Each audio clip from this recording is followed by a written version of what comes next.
حضرت ابو دردہ رضی اللہ تعالیٰ عنہ کو روایت ہے، وہ فرماتے میں نبی کریم صلی اللہ علیہ وسلم کو ارشاد فرماتے سنے، جس شخص کو بھی کہیں دی طرف کرنے جسمانی تکلیف پہنچے والوں ان کو معاف کر دے تو اللہ تعالیٰ ان دی وجہ کرو ایک درجہ ان دا بلند فرما دے اور ان دا ایک گناہ معاف فرما دے۔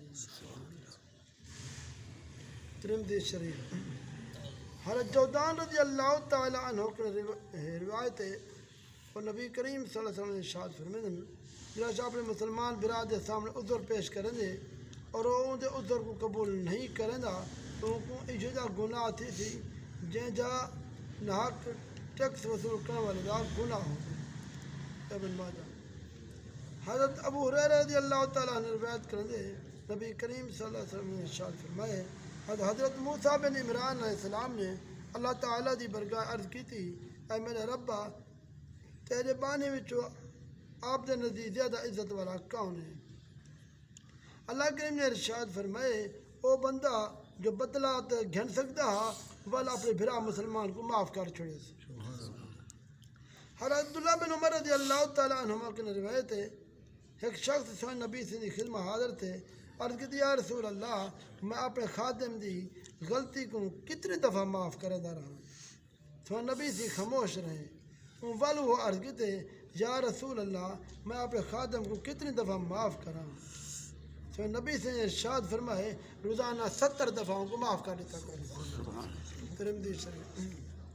حضرت حذیفہ رضی اللہ تعالیٰ فرماتے میں نبی کریم صلی اللہ علیہ وسلم کے ارشاد فرماتے ہوئے سنے تو آگ نے پہلے کئی امت ایک آدمی ہا یا موت فیتا ہوں دی روح قبض کرما آئے، روح قبض ہونے دے بعد کوئی دنیا کے دوجہ عالم طرح منتقل ہو گئے تو ایک نے پوچھا گئے کہ دنیا کوئی نیک عمل کیتا ہا؟ وہ عرض کہتے میرے علم میں کوئی ایجا عمل نہیں، ان کو آکھے گیا آپ زندگی دے نظر سٹ غور کر، ان والا عرض کہتے میرے علم میں کوئی ایجا عمل نہیں جرا قبول ہوئے سوائیں تے میں دنیا میں جو لوگ اندر خرید و فروخت لین دین دا معاملہ کرنا ہم جن وچ میں دولت مند کو مہلت لینا ہم تنگ دستے کو معاف کر چھوڑنا ہم۔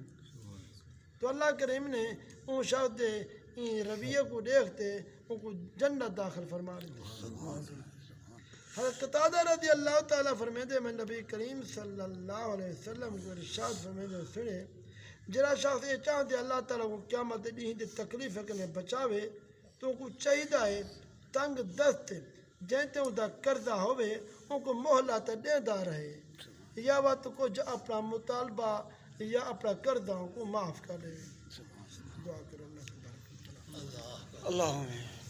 یا اللہ آمین یا رب اللہ